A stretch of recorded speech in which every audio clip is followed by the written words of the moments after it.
came here to do. Yep, 'cause it goes on and on. Thank you. Thank you very much. You may be seated. Good afternoon. Oh, is it great to be with you? My goodness. You, I know you know this, and you've been here for the last few days at the convention, so I know you know this. But you happen to be part of an incredible organization. Do you understand that? I have seen a lot of them, and I've taught and worked with a lot of them, and I can tell you, I have never seen an organization take off like you have taken off. I mean, you are on a rocket ride, aren't you, huh? And it's exciting to be with you and with Nick and Ryan and Blake and the team, and it's just great, and I'm delighted. I'm delighted to share with you this afternoon, and what a great group that we have here.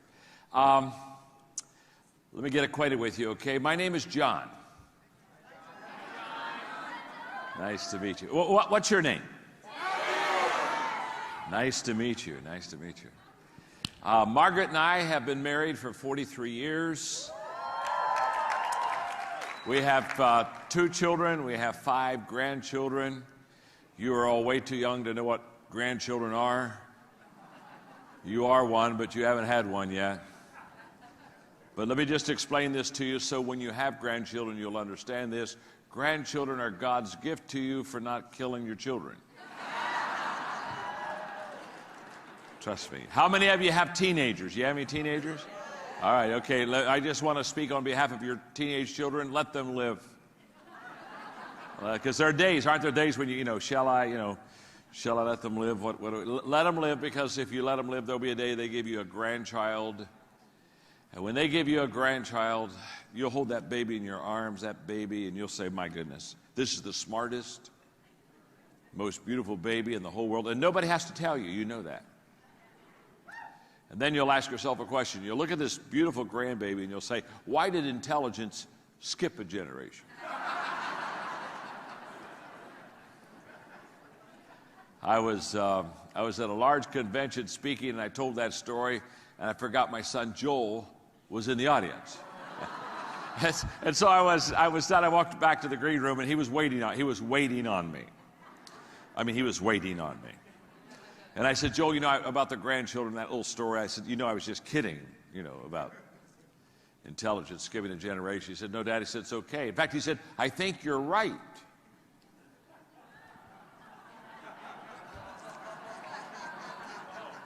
I said, you do? He said, yeah. I said, I think you're right. He said, in fact, just last week, Grandpa and I had that very same discussion.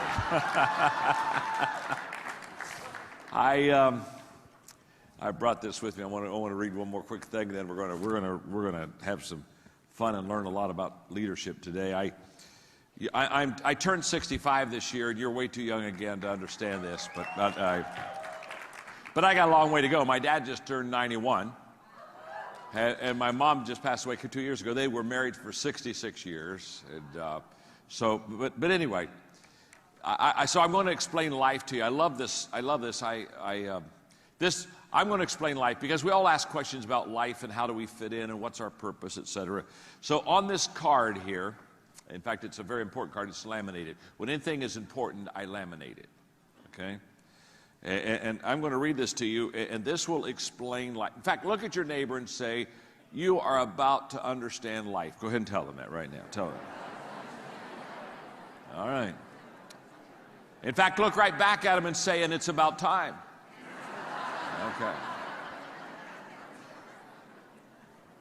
On the first day, God created the dog. God said, sit all day by the door of your house and bark at anybody that comes by. I'll give you a lifespan of 20 years. The dog said, that's too long to be barking. Give me 10 years, I'll give you back the other 10, and God agreed. On the second day, God created a monkey.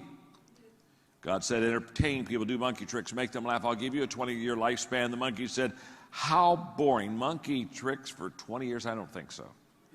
The dog gave you back 10 years, so that's what I'll do too, okay? And God agreed. On the third day, God created the cow. God said, you must go out in the field with the farmer all day long, suffer under the sun, have calves, give milk to support the farmer. I'm going to give you a lifespan of 60 years. The cow said, that's kind of a tough life. You want me to live for 60 years? Let me have 20. I'll give you back the other 40. God agreed. On the fourth day, God created man. God said, eat, sleep, play, marry, enjoy your life. I'll give you 20 years. Man said, what? Only 20 years? I'll tell you what. I'll take the 10 years that the dog gave you back, and the 10 years that the monkey gave you back, and the 40 years that the cow gave you back. That makes 80 years. Okay, God said, you've got a deal. So that is why the first 20 years of our lives, we eat, sleep, play, enjoy ourselves.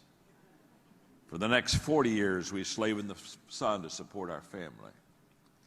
For the next 10 years, we do monkey tricks to entertain the grandchildren. And for the last 10 years, we sit on the front porch and we bark at everybody that goes by.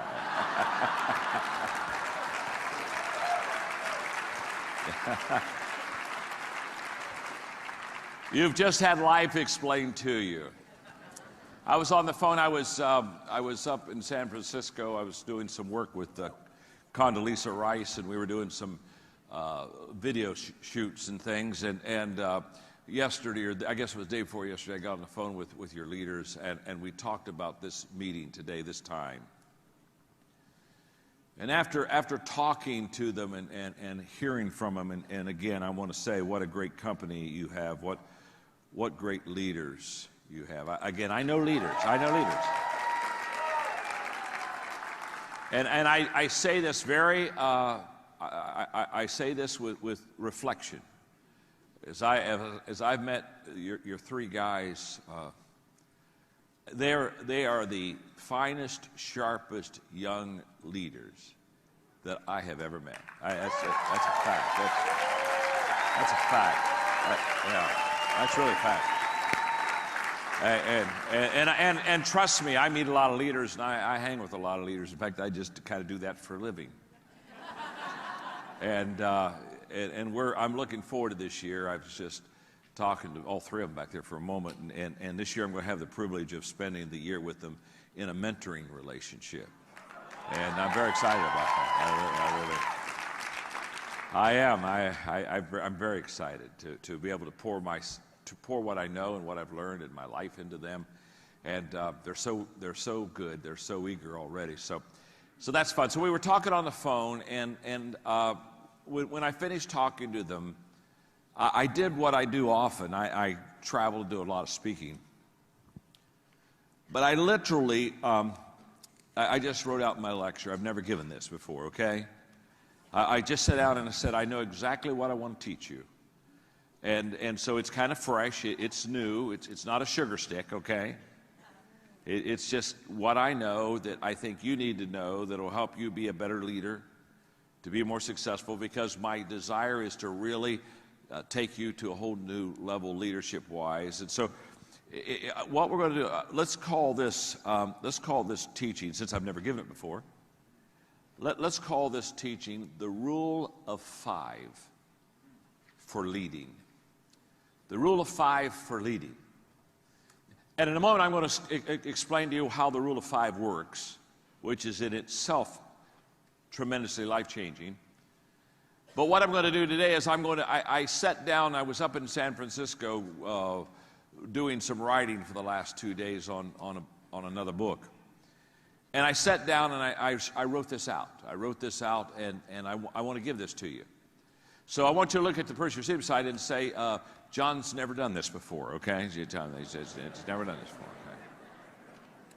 okay? And tell that your neighbor, and he's doing it for us because we're special, okay? We're special, okay?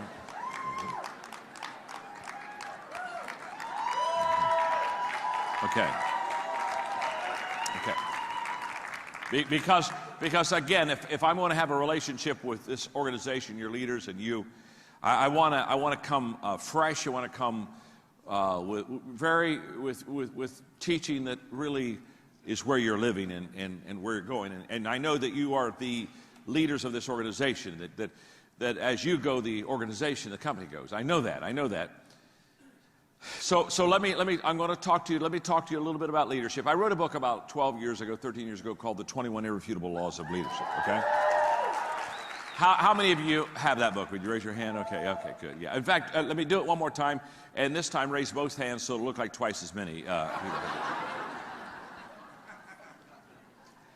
That's the best-selling leadership book ever written.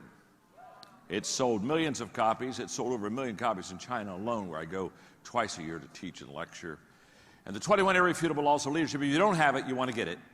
Because that's absolutely the foundation for understanding leadership and how to lead and what you need to know to be a better leader.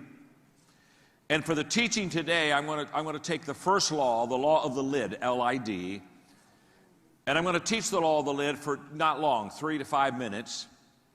And then I'm going to teach the rule of 5, and then I'm going to share with you 5 things that you need to do in the rule of 5 to lift your leadership lid to get and be a better leader. So let me just teach you the law of the lid. The law of the lid just simply says that your ability to lead will determine how well you succeed. In other words, the better you lead, the more you'll succeed. The better leader you are, the larger organization you can develop. The better leader you are, the larger your following, the greater your influence will be. The law of the lid is an amazing law, and it basically says that as you learn to lead, you will grow and be more successful. And the better that you lead, the more successful you will become. Now, for teaching purposes on the law of the lid, I want you to look up at me, and let me just give you a visual so that we can kind of make sure we got this, okay? If let's say, for example, if this is my leadership lid, this is how well John Maxwell leads, okay? This is my lid. I don't go any higher than this lid. This is my leadership lid. This is how well I lead. And let's just say I'm an average leader, so it's a 5. I'm a 5. From a 1 to a 10, I'm a 5 leader. If that's the case, if this is my leadership lid, this is how well I lead, what the law of the lid teaches is that my business, your business, what you do with Vasalis right now, your business will come under your leadership lid, but it will never get any better or go any higher or grow any farther than what your ability to lead is. So that your leadership lid literally determines the level of your success. So if I'm a 4 as a leader, what that means is that my business will be a 4. Or I mean, if I'm a 5 as a leader, my business will be a 4. Does that make sense? Now, even in a great organization like this, my leadership lid will determine the level of my success. Now, when I began to understand the leadership lid, and I began to teach the leadership lid, all of a sudden everything began to change. Because you see, it was in 1974 that I came to the conclusion, after studying successful people for 5 years, from 69 to 74, after really looking and watching successful people, I came to the conclusion that everything rises and falls on leadership. And when I say everything rises and falls on leadership, you say, John, what do you mean everything rises and falls on leadership? What I mean is everything rises and falls on leadership. Now, what part of that don't you get? I didn't say some things. I didn't say most things. I didn't say 99% of the things. I said everything rises and falls on leadership. In fact, I know it. I believed it in 1974. I started studying leadership. I started teaching leadership. I started leading a long time ago. But now in 2013, I'm more convinced than ever that everything rises and falls on leadership. And one of the reasons I am is because I've developed the largest leadership training company in the world. We're in 174 countries. We've trained 6 million leaders. In fact, we are now training 1 million leaders every 10 months. And we're 2 years away from training 1 million leaders every 6 months. And by 2020, we'll train 1 million new leaders every month around the world. And so when the United Nations asked me to do the opening assembly to all the ambassadors, they said, come in and talk about leadership. The reason they asked me to do that is because we teach leadership, and in 2 years we'll be in every country of the world teaching leadership. And I understand leadership. I know how to train leaders. I know how to teach leaders. I understand leadership. It's been my life. It's been my life for a long, long time. And in 74, I was convinced everything rises and falls on leadership. And can I tell you, 2013, I know, without any question, everything rises and falls on leadership. So, how well I lead will determine how well I succeed. So, this is huge. I've got to become a better leader. And the question people ask me all the time is, can I become a better leader? They'll ask me a question like, John, are leaders born? When they ask me, are leaders born, I always give them the same answer. Of course they are. Come on now, think of that question for a moment, huh? I've never met an unborn leader. Huh? Hey, don't particularly want to either, thank you very much. So when they ask me, are leaders born? I know what they're not really asking, are they born? What they're really asking is, are there some people when they're born, they got it? And some people when they're born, they don't got it. And if you got it, you go to the front of the line. If you don't got it, you go to the back of the line. That's what they're asking. And I've got great news for you. And I do believe, I have no question about it, that there are some people that are born with what I call leadership leanings. No doubt about that. Just like some people are born with kind of a musical leaning. No doubt. But the great news is, because I've done this for so long, and I've done this with so many, over such a long period of time in every country of the world, what I know is you can learn to lead. You can learn to lead. You can learn to be a better leader than you are right now. You can grow as a leader. In fact, look at the person you're sitting beside and say to them, even you can learn to lead. Wow. Isn't that amazing? You weren't sure about that person, were you, huh? You weren't sure they could really learn, but now you got to figure even they can learn to lead. Now let's go back to this law. If I'm a 5 as a leader, that means my organization will be what? Talk to me. A 4. Okay, here we go. Because the leadership lid won't allow it to go higher. So, how do I grow my organization? This is very simple, folks. I've got to raise my lid, don't I? I've got to get this lid up, and because I can become a better leader, I can raise my lid, true? So I can go from a 5 to a 6, to a 7, to an 8, to a 9.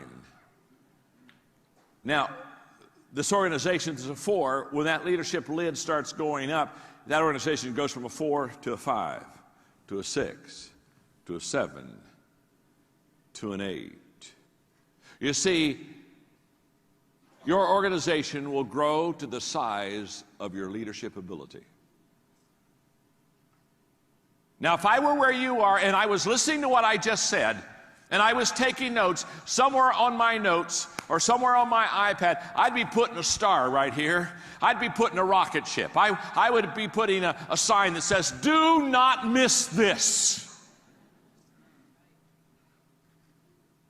Because your ability to lead will determine how successful you'll be in this house, without any question. The best leaders will build the biggest business. No question. That should light a fire within you. That should spark, something should be going off on the inside right now. You see, everything rises and falls on leadership, and I've got to raise my leadership lid, and Maxwell says I can learn how to lead, and the better I learn how to lead, the bigger I can build this business. There ought to be something inside of you that says something like this: I had better learn to lead. Hello, this is an IQ test. If you miss this one, you can go home now. Vicelis can't help you. God can't help you. You understand? The whole concept, the whole idea that you can learn to lead, and if you learn to lead, and the better you learn to lead, the more successful you can become, and the greater your business. This is an absolute fact. It's not a theory, it's not a thought, it's not an idea, it's not a principle, it's a fact.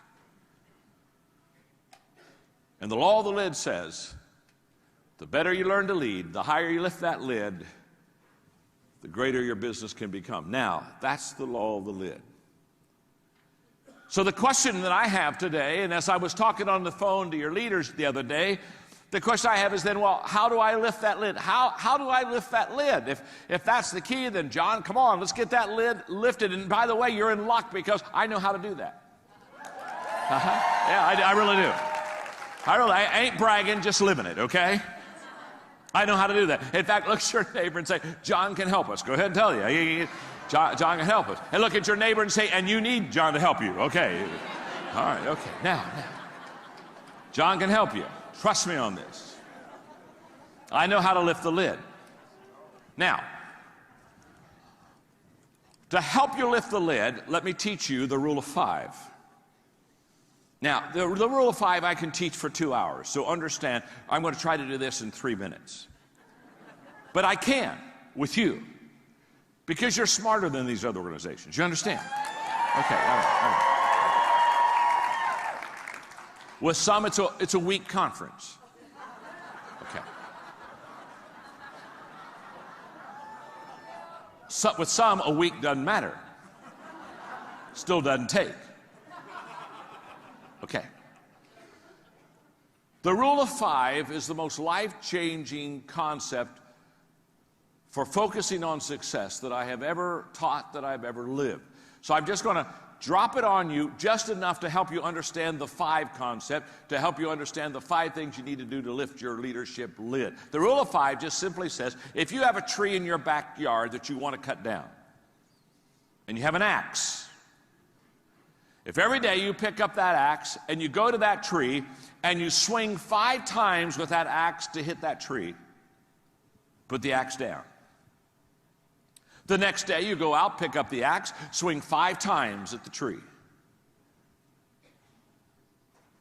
Put the axe down.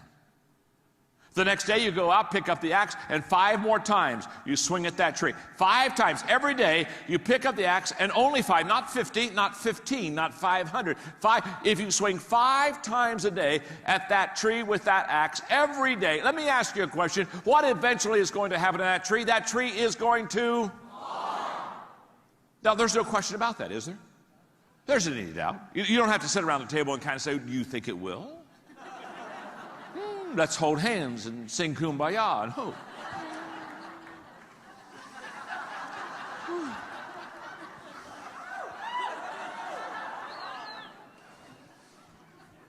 If you swing 5 times a day at that tree every day, that tree will fall. End of story. Now, if it's a big tree, it may take a couple years. If it's a little tree in your backyard, I don't know, maybe in a month you could knock that baby down. I don't see. Now, the size of the tree will determine how long it takes for it to fall. But that's not what we're debating here. What we're teaching here is if you swing 5 times a day at that tree, every day the tree will fall. Now, that's the rule of 5. The rule of 5 says, find your tree. What's your goal in life? What's your purpose? What do you want to accomplish? What do you want to knock down? Where's your axe? What are your tools? What is it that you're going to use to effectively go after that goal 5 times a day? What are you? What is it? Because whatever that is, if you use it 5 times a day, every day, you'll be highly successful. For example, I write books. So let me just put that in writing for a moment. I've written 73 books. Jason, that was a nice introduction. It's 22 million, not 19. But what's 2 or 3 million? Give a little, take a little here, a little there. People say, John, how have you written 73 books? Oh, thank you for asking. The rule of 5. You see, there are 5 things I do every day that allows me to write that many books. It's not magic. It's not that I'm brilliant. It's just that I know the rule of 5. The rule of 5. You see, every day I read. Every day I file. Every day I think. Every day I ask questions, and every day I write. Every day I do those 5 things. Every day I read. Every day I file. Every day I think. Every day I ask questions. Every day I write. Every day I read. Every day I think. Every day I file. Every day I ask questions. Every day I write. Every day I think. Every day I read. Every day I ask questions. Every day I file. Every day I write. Every day I write. Every day I read. Every day I think. Every day I file. Every day I ask questions. Yes, I can do it in different orders, but every day. Doesn't matter whether you swing the axe left-handed or right-handed. You just got to hit the tree. Every day I read. File, think, ask questions, write. Read, think, file, ask questions, write. Read, think, file, ask questions, write. You say, now, John, what do you mean by every day? This is where it gets a little long sometimes. What I mean by every day is every day. Now you say, now let me, when you say every day, do you mean, do you do that on Sunday? Every Sunday I read, think, file, ask questions, right. Do you do that on your birthday? Every birthday. Guess what? Every birthday I read, think, file, ask questions, right. Do you do that on Christmas? Guess what I do every Christmas? Every Christmas I read, think, file, ask questions, right. Do you do this when you're not feeling well? Can I tell you when I'm not feeling well? Even if I'm not feeling well, guess what I do every day? Every day I feel, when I'm not feeling well, I think, right, ask questions, do all those things. Every day. You say, every day? At the age of 17, I started filing. I've never missed a day. I don't have 100 quotes. I don't have 1,000 quotes. I have tens of thousands of quotes. I don't have 100 stories. I don't have 1,000 stories. I have 10,000 stories. Where did you get all those stories? Where did you get all those quotes? Well, let me tell you something. Guess what I do every day? See, we overestimate what we can do in a day, and we underestimate what we can do in several days. And you got to understand, the secret of success is not the fact that, hey, I didn't say, hey, some days I get up and I write for 12 hours. No. I didn't say I write all day. I didn't say I read all day. I didn't say I think all day. I didn't say I ask questions all day. I just said every day. Every day. You see, doing a little bit every day is a lot more important than doing a lot someday. And most people live in someday. Well, I'll tell you what, I think I'll get to that. You know what, I think I'll try that. You know what, I believe I got. Now, here's the key. You got to figure out what the 5 are. It took me 7 years to find my 5 for writing. You say, man, John, you're slow. I am. It won't take you 7 years. But it'll take you a long period of time. I could get the first 2 quickly, but the third, the fourth, the fifth, it took me 4 years to get the last one. Now, forget writing, because this isn't about writing a book. This is about leading. And what I'm going to do is I sat up in my hotel in San Francisco, and I wrote out what I think is the rule of 5 for leading. And I'm going to give it to you. And I've never given it to anybody else. You're the first ones to get it. So look at your neighbor and say, we're the first ones. Go ahead and tell them. We're the first ones. We're the first ones. Okay. You got it? We're the first ones. Okay. Hey, and since you're the first ones, don't blow it. You understand? Okay, I'm going to give you, if you can do these 5 things, the rule of 5 for leading, you will lift your leadership lid. How many of you want to lift your leadership lid? Okay, these 5 things we're going to give them to you. And by the way, they're all simple. They're all simple. You can do all 5. You can do all 5. They're simple. Think about my rules for writing. Every day I read. You can read, can't you? Every day I think. Every day I file. No. See, the things that will bring you success are not complicated. They're simple. I'm a communicator, not an educator. Now, I have an education. I got 3 degrees, but I'm not an educator. An educator takes something simple and makes it complicated. Yeah, my father was a university president for 17 years. I know university stuff really well. An educator, they just take something simple and make it complicated. If you're not confused, they're not happy. A communicator takes something complicated and makes it simple. I'm a communicator. My name's John. I'm your friend. I'm a communicator. And I know how to communicate. I know how to put the cookies on the lower shelf. Yeah, sure. Might as well have some. I've been having some. Huh?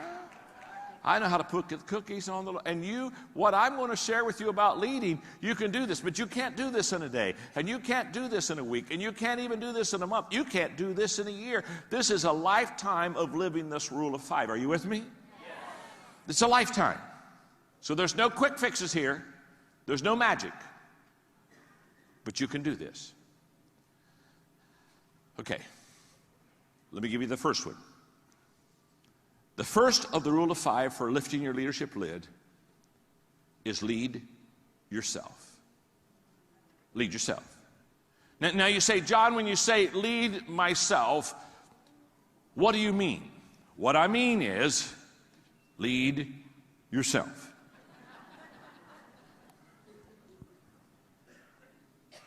You see, when we think of leadership, we always think of someone else, don't we? We think, okay, I'm going to rule, that's rule of 5 for leading, lifted my leadership lid. All right, I got to go find some people, okay.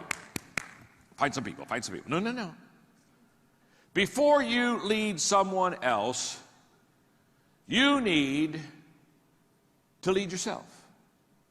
I was doing a leadership conference, been speaking all day, doing Q&A the last session. A kid with an MBA stood up, he said, John, I love your leadership principles. My goodness, he said, I'm sitting here all day. He said, I'm an MBA student. I'm still in school. I don't even graduate till this spring.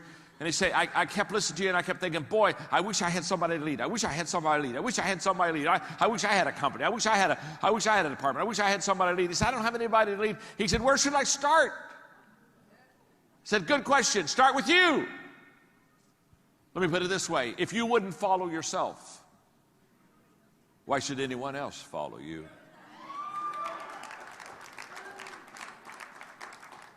So what do I mean? I'm talking about leading by example. I'm talking about having the leadership qualities within you that you want to teach someone else. Having the leadership values within you that you want to impart to someone else. I'm talking about visually leading people. Because leadership is visual. It's a visual responsibility and it's a visual act. Nobody has ever said to you, I am following a great leader, I just have never found him or known him. No, you're taking drugs. Every person that you've ever followed, you saw. Every person that you ever said, I want to follow, that person has had an influence on you. And listen to me very carefully, because the most important motivational principle in leadership life is this: people do what people see. So when they follow you as a leader, it's not what you say to them that makes you effective, it's what they see in you. Let's go to the 21 laws of leadership for just a moment. The 21 laws of leadership. The law of magnetism. The law of magnetism simply says, we attract who we are, not who we want. Oh my. That is so good. No wonder that book has done so well. It'll change your life. We attract who we are, not who we want. I run into people all the time, and they come to me and they say, John, I'm developing a group. I'm starting an organization here, and I'm getting people to buy in. And John, I'm all excited, and I look up and say, what kind of people do you want to be attracted to your organization? What kind of people do you want to bring in? What kind of people do you want to recruit? And they'll say, you know what, I want people with energy. Oh, I want energy. I like energy is important. I want people with energy. And I'll tell you what else I want. I want people with a character. I want somebody who has some integrity and an attitude. Oh, I want somebody who has a good attitude. You know, okay. And they start listing all these qualities they look for. And I'll let them list 3, 4, or 5. It doesn't matter. But when they get to 5, I stop. I say, wait a minute. Hold it. Okay, you want somebody with energy? Yeah. You want somebody with character? Yeah. I want somebody with good attitude. Yeah. That's what I want. That's what I want. Stop. I don't care what you want. I got a question to ask you. Do you have energy? Do you have character? Do you have a great attitude? You see, if you have energy, a character, and a great attitude, guess what you attract? Birds of a feather. See, like begins.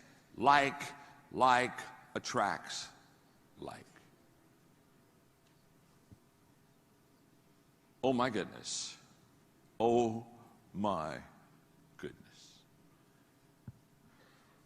Before you ask somebody to follow you, make sure you have your own act together. You see, too many leaders, they're like travel agents. They send people where they've never been themselves.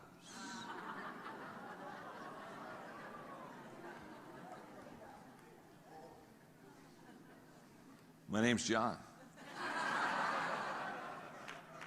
And I'm your friend. Yeah, they're travel agents.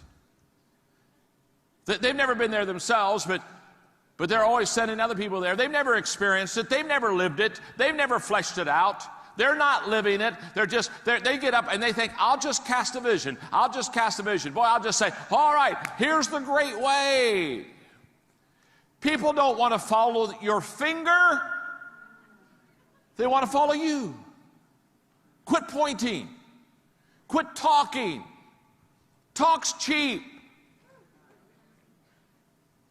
Any person that hasn't succeeded can talk.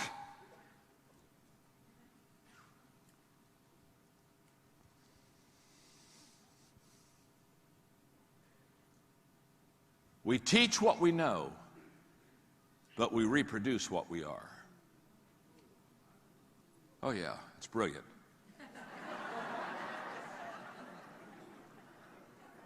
When you've done this for 40 plus years, it's brilliant. It's not that I'm brilliant, it's just that I've done it so long. After a while, I catch on. We teach what we know, but we reproduce what we are. So if you're wanting to raise up some great leaders in your group, guess what? The first thing you need to do is be a great leader. Let me explain that to you. Let me just sit down for just a moment. At my age, it's a highlight. Let me just sit down for a moment and let's go back to the law of the lid. Remember when your lid was a 5, what was your company going to be? It was going to be a... Absolutely. The lid says you can't have a 6, you can't have a 7, you can't have an 8, you can't have a 9. You're a 5 leader. A 5 leader doesn't have 7s. A 5 leader doesn't have 8 companies. 5 leader doesn't have 9. 5 leaders have 4 companies.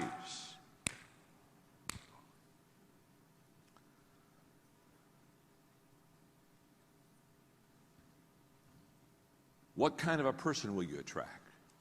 If you're a 5 leader, you don't attract 6s, 7s, 8s, 9s, 10s. Can I tell you something? 8s don't want to follow 5s. 8s go meet a 5 and they say, whoops, Mr. Magoo.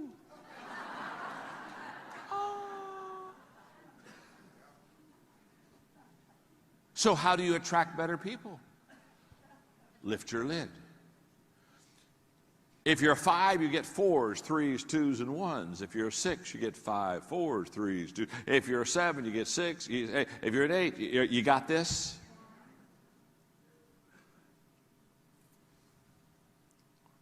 Stanford research says, just came from there. Stanford research says that 85% of everything you know, you learn visually. 85%. The reason I say that the first rule of 5 in leadership is leading yourself is because visual example is the most powerful leadership tool. Axe to cut down your tree. Trust me with that.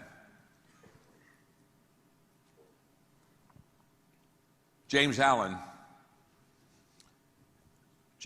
said, people are anxious to improve their circumstances, but they're not anxious to improve themselves. And they therefore remain bound.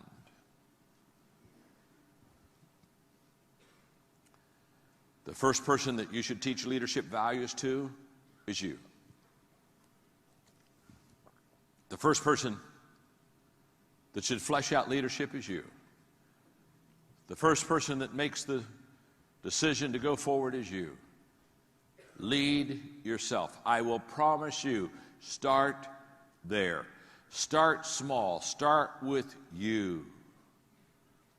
When I was 25, I made a very important leadership decision that literally has changed my life. When I was 25, I made a decision that as a teacher, I would never teach something that I didn't 100% believe. And what that meant was I did a lot of things, I had a lot of subjects I didn't teach on. Are you with me? But I realized that the power, the life change, the passion, all comes out of living it yourself. And once you start living it yourself, it is so amazing how people will begin to follow you. So don't leave this conference and go back and say, oh, let me tell you what I learned. No, don't tell them what you learned. Show them what you learned.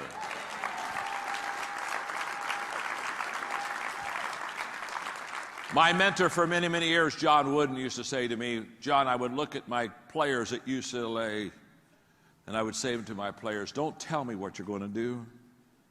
Show me what you're going to do.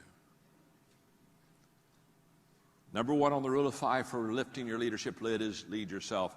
You got that one, don't you, huh? I can tell you got it. You are the smartest crowd I've talked to today.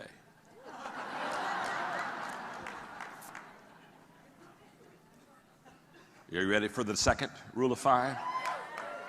And by the way, every day, what do you do? Every day I what? Lead myself. You got it. Every day I lead myself. Number 2, the second of the 5 is every day add value to people. Every day. Every day add value to people. When I was 27 in Dayton, Ohio, I listened to Zig Ziglar, my wonderful friend who passed away about a month ago. What a precious... When you talk about somebody living his message, Zig lived his message. I knew him well, played golf with him, been on trips with him. We've spent a lot of time together. What he said is what he lived. What a great, great man. And I remember Zig in that wonderful Mississippi drawl as he'd walked around the stage in Dayton, Ohio, and he said what you have heard too, if you'll help other people get what they want, they'll help you get what you want.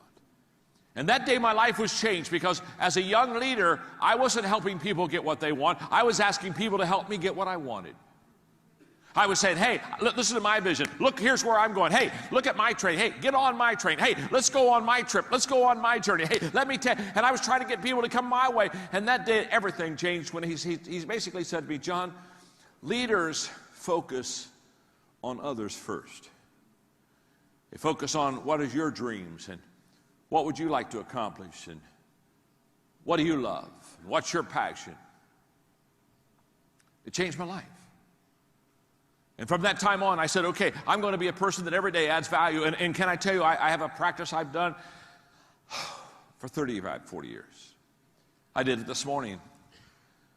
Woke up in my hotel. And I thought of you, and I thought that I'm going to be able to teach you today, and I'm going to be able to spend some time with you. And I began to think about how can I add value to you. And I took my notes that I'd written yesterday, and I went through them again, and I looked at them. I said, okay, where can I help them? What can I do that'll really lift them? How can I add value? See, every morning I ask myself, who can I add value to, and how can I add value to them?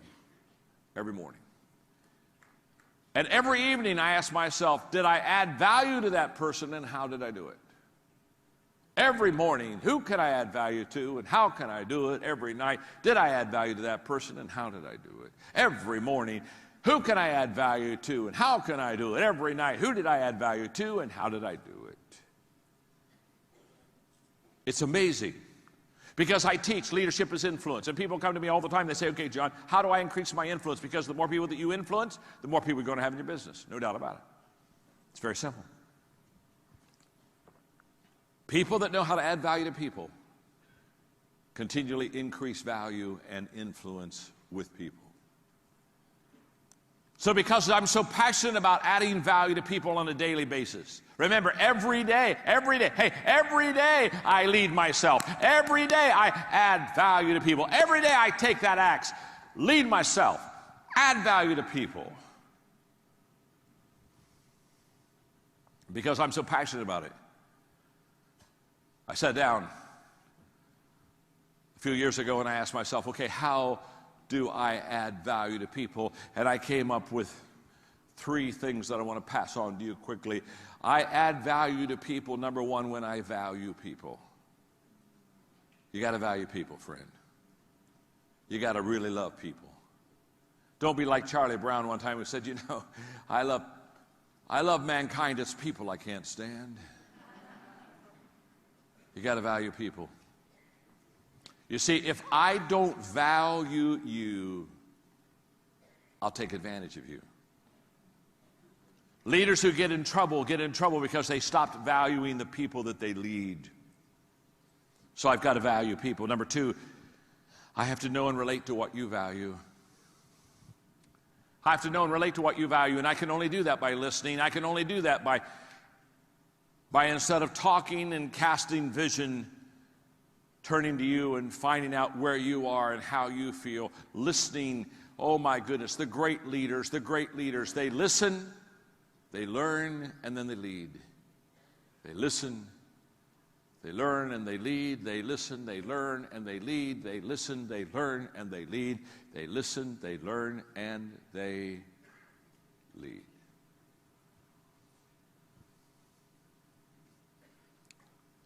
If I want to add value to you, I have to value you. I have to know and relate to what you value. And number 3, I have to make myself more valuable.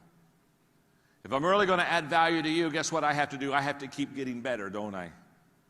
Because if I don't keep growing and if I don't keep getting better, it's impossible for you to keep growing, and it's impossible for you to get better. And you see, in this business, you got to keep learning. You got to keep growing. I watch people in this type of work, and they get to a level, and they just kind of plateau, and they get satisfied, and they stop growing, and they just kind of live off the level they're on and live off the land. Listen, the only way that you can be valuable to somebody tomorrow is learn something new today. When's the last time you learned something for the first time? This whole process of learning and growing and developing. But every day, add value to people. So when I was in the San Francisco airport getting ready to get on the plane this morning,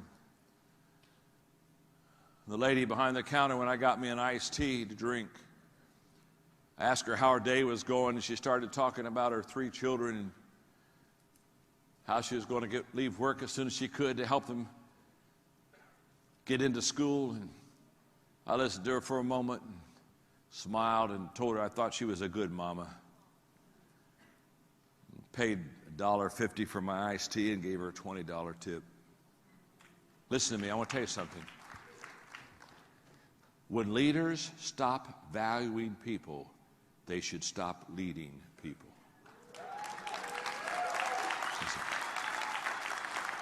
This is not, hey, this business is a people business. It's a people business. And the caring and the loving and the valuing people is the core of longevity and success in leadership. I wish I had time to go on, but I've got to give you the other 3. Okay, the rule of 5 for lifting your lid. Every day I lead myself, right? Every day, what do? Secondly, add value to people. Number 3, every day I study leadership. Every day. And you say, now, John, when you say every day you study leadership, what do you mean by that? What I mean by that is every day. How we doing, gang? Every day I study leadership. You see, again, back in the 70s, I heard Earl Nightingale say these words: if you will take 1 hour a day, every day, for 5 years on a certain subject, and every day for 1 hour, we'll study that subject for 5 years. In 5 years, you'll become an expert on that subject.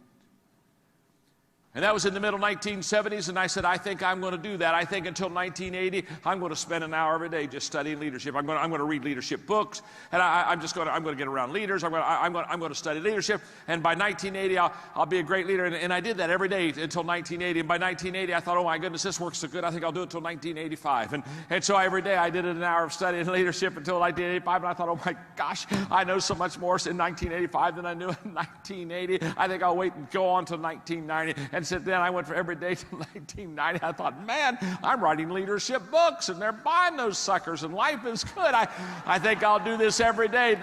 What have I done? Can I tell you what I do every day? Every day. My staff, any book with the title of leadership in it, I get it. I every day read leadership. Oh my goodness, every day.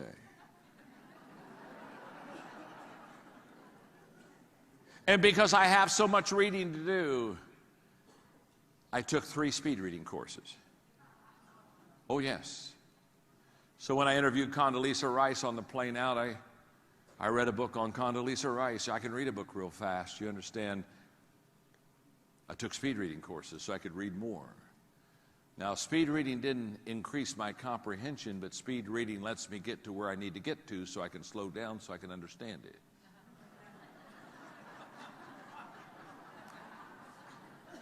You see, 20% of a book has 80% of everything you need to know. Now, there are some exceptions, my books, for example.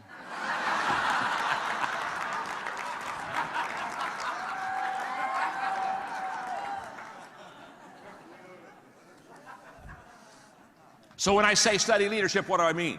Right, real quick, okay? I got to get this done for you. That means reading. That means resources. You see, in 1973, when I realized I needed to develop a personal plan for growth and I didn't have one, and I didn't know how to develop one, Success Motivation Institute out of Waco, Texas had a kit that I could buy for $795 that would help me to personally grow, and that kit cost me 1 month of my salary. And I bought it. Well, it took me 6 months to buy it because I had to save up for it.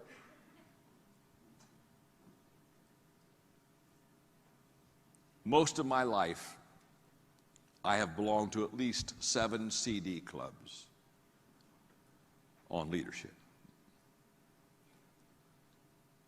Resources. Learning lunches. Every month since 1982, I've set up a lunch from somebody. I buy the lunch, I don't even eat. I just ask questions. Somebody that's smarter, faster, better than me. And I just ask questions. I call it my learning lunch. Do it every month. Oh, if I had 20 minutes, I'd teach you what I just learned. Oh, I would just teach you what I just learned in a learning lunch I had 2 weeks ago. But I don't have time. Events. Going to events. Leadership events. Margaret and I started visiting presidential libraries because I love history and I love leadership. I've now been to every presidential library in America and studied it. I just constantly immerse myself in leadership events. I've already talked to you about filing. I file every day leadership thoughts, quotes. If I pulled out my iPhone right now, I could give you 3 dozen quotes that I've picked up in the last 2 or 3 days that I filed, and I just keep them in there and I just keep reading them. I keep working, and I just keep reading them until I've got them, until they're mine. Study leadership. I do hope I'm lighting a fire for you, because I'm telling you, your leadership lid will determine how high you're going to go in this business, and I'm going to promise you, you can't increase your leadership without studying leadership. So every day I lead myself. Every day I add value to others. Every day I study leadership. Are you with me? Yes. Number 4, every day I practice leadership. I practice leadership every day. I not only study leadership, but I practice leadership. I shared with you about my organization, Equip. the largest leadership training organization in the world. You say, John, how did you, and by the way, we did that in 16 years. How did you develop the largest leadership training organization in the world? It's very simple. When we train leaders, we go in for 2 days and we have a leadership workbook and we take them through the leadership principles. And then at the end of the 2 days, we give them 10 workbooks. And we said, we'll be back in 6 months for the next session. In the 6 months we're gone, you take 10 people and you train them what we trained you to do. And they can't come back for their second training until they validate that they've trained 10. You see, a long time ago I learned I'm not about to train somebody how to lead that isn't going to practice leadership. You see, I'm telling you, you can waste a lot of time with people who like to have meetings. But their biggest accomplishment is lighting the fire and doing a little kumbaya. The whole idea of not only knowing how to lead, but practicing your leadership. Malcolm Gladwell, who's a wonderful friend of mine, read some great books, Tipping Point, etc. Malcolm is the first guy to say that if you want to be highly successful in doing something, you have to do it at least 10,000 times. He gives examples, the Beatles, all these groups that made it big. When people say, oh my, they just made it big, they'd just done it.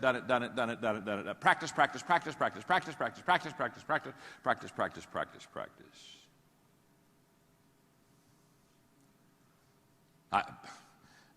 When Malcolm said that, I said, I wonder how many times I've spoken. So I went back and had my people do research, and I've spoken over 12,000 times.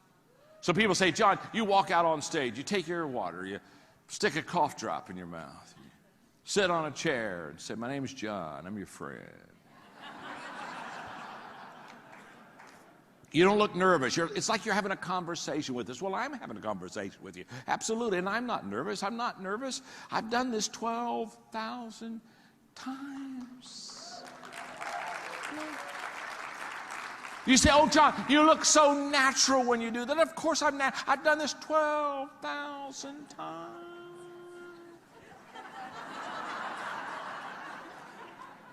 Oh, I wish you could have seen me in the beginning. I was nervous. I wasn't natural. Practice. Oh, yes. I was over at Jack Nicklaus's house one afternoon. We were doing some putting in his green in his backyard. And I said, Jack, I've watched you make all kind of pressure putts to win major championships. Did you feel the pressure? And he smiled and said, not really. How could you have such an important putt and not have the pressure? He said, well, you have to understand, when I had that 7-foot putt, had a little break to the right. He said, to be honest with you, I've done that putt about 10,000 times. And then he said, practice gives confidence. Thank you, Jack. The rule of 5 says you got to practice leadership. Oh, I wish I had time. Okay. I don't have time, so I'm going on. Because the last one's important. But before I give you the last one, we got to review the first 4, okay? Get your axe out, gang. Get your axe out. We got 4 things to do. You got your axe? Come on. We got a tree here, huh? We got a tree. Okay. Well, when I pick up that axe, my first swing, the first thing I do is, in my rule of 5, every day I pick up that axe, and the second thing I do every day absolutely, and I pick up that axe, and the third thing I do is every day and that's right, and I pick up that axe, and the fourth thing I do every day is, oh, you are so stinking good.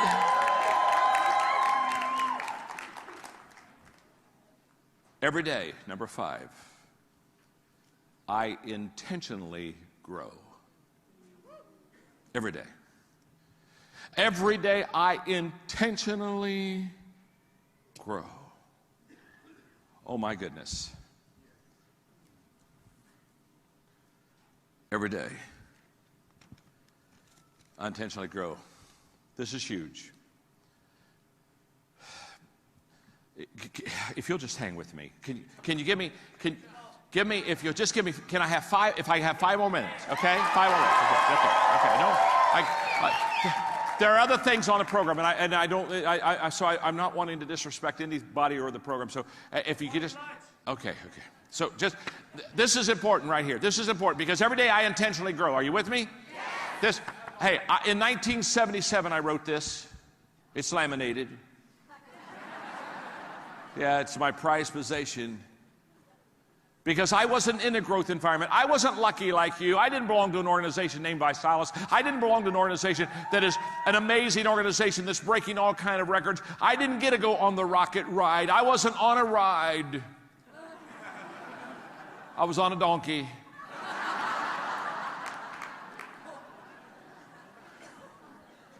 And that ass wasn't going anywhere.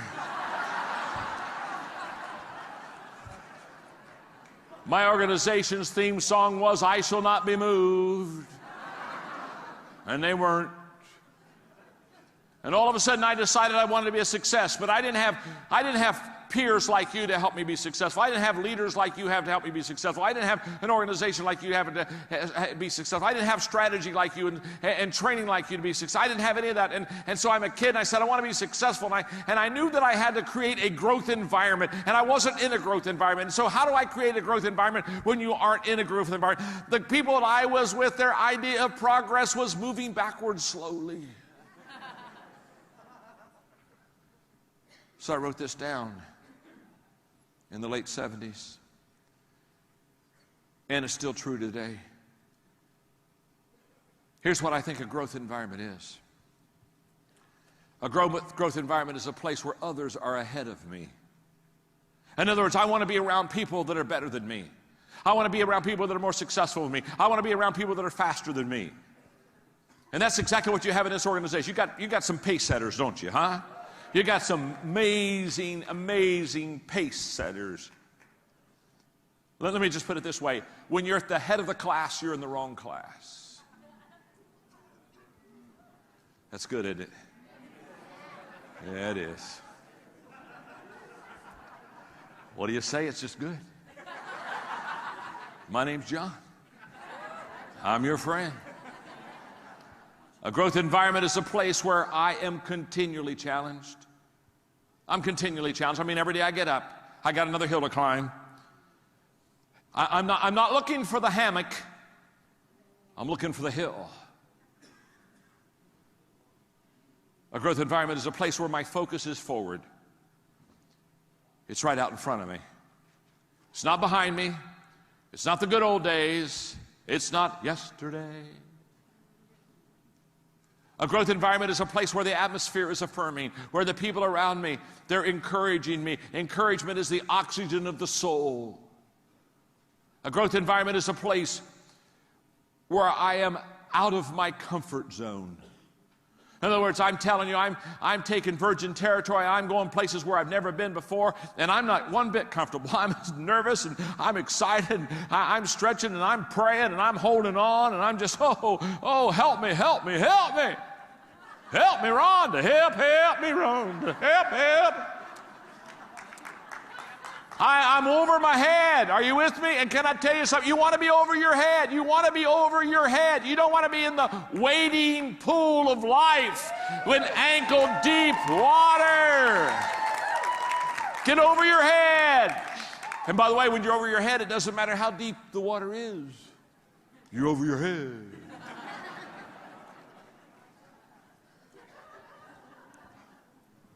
A growth environment is a place where I wake up excited. Man, I know a lot of people, they don't even wake up. We're supposed to leave our footprints in the sands of time, but a lot of people, they're just leaving their butt prints.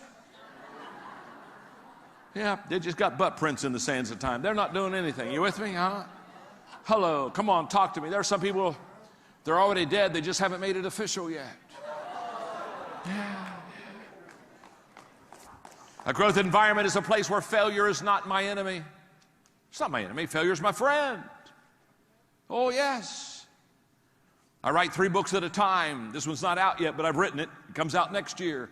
I love the title. Sometimes you win, sometimes you learn.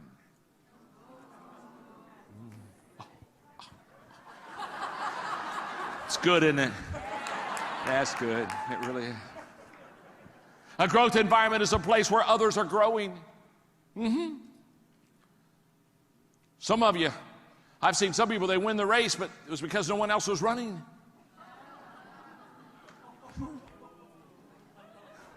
I won. Oh, where's everybody? Oh, I won. A growth environment is a place where people desire change. They want something different. They want something fresh. A growth environment is a place where growth is modeled, where growth is expected. Now, what am I saying? That fifth rule, that fifth, number 5, and that rule of 5 on learning to lead and lifting your lid is all about intentional growth. By the way, I'm starting to wrap this up. I wrote a book. Well, I wrote 73 to be fair. I got 3 books back here. I think I had the dream, Put Your Dream to the Test. Huge book, friend. 10 questions you got to ask yourself to see if your dream comes true. By the way, it's the same 10 questions you got to ask the people that you're leading to see if you can help them. Because if they can't answer yes to those questions, you can't help them with their dream. So you better know the 10 questions. And answer it yourself, and then go look at your other people and say, do they pass the test? Do they pass the test? Do they pass the test? I got another book out there called Beyond Talent, which basically says talent is wonderful, but if you don't make the right decisions in your life, you're still not going to be successful. How many of you know wasted, talented people? Just gifted, talented, going nowhere, doing nothing. Talent is never enough. Beyond Talent. And the third book is the book that just came out in October, The 15 Laws of Growth. Now, okay, I'm curious, how many of you have the 15 laws? Let me see if your hand now. Okay, now, oh, that's a lot of you. I want to tell you something about that book. For the whole month of October was #1 on New York Times bestseller list. #1.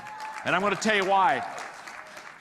I know how to grow me, and I know how to grow you, and I've been doing it since the middle 1970s. And these 15 laws, I promise you, listen to me, that this will become the Bible for your success, the 15 laws of growth. I promise you. It'll be what you read, it'll be what you give to others, it'll be what you teach others, it'll be what you pass. And by the way, I'm going to go out there in a few minutes, and when you have your break, I'll sign, okay? I'll sign. I'll be out there. Okay, now, I got to close. You've been so super. I'm done.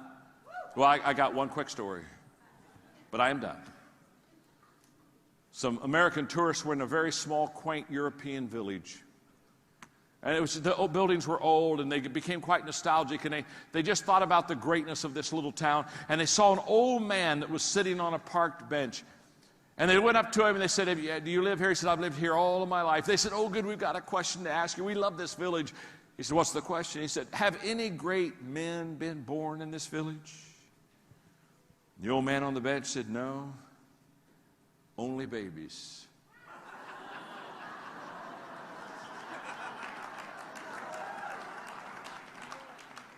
Greatness doesn't begin great. It begins as a baby. Greatness is based on the decisions you make. And if you'll take the rule of 5 for lifting your lid, can we say it together? 5 things to lift your leadership lid. Every day I. Every day I. Every day I. Every day I. Every day I. Thank you very much. Swing the axe.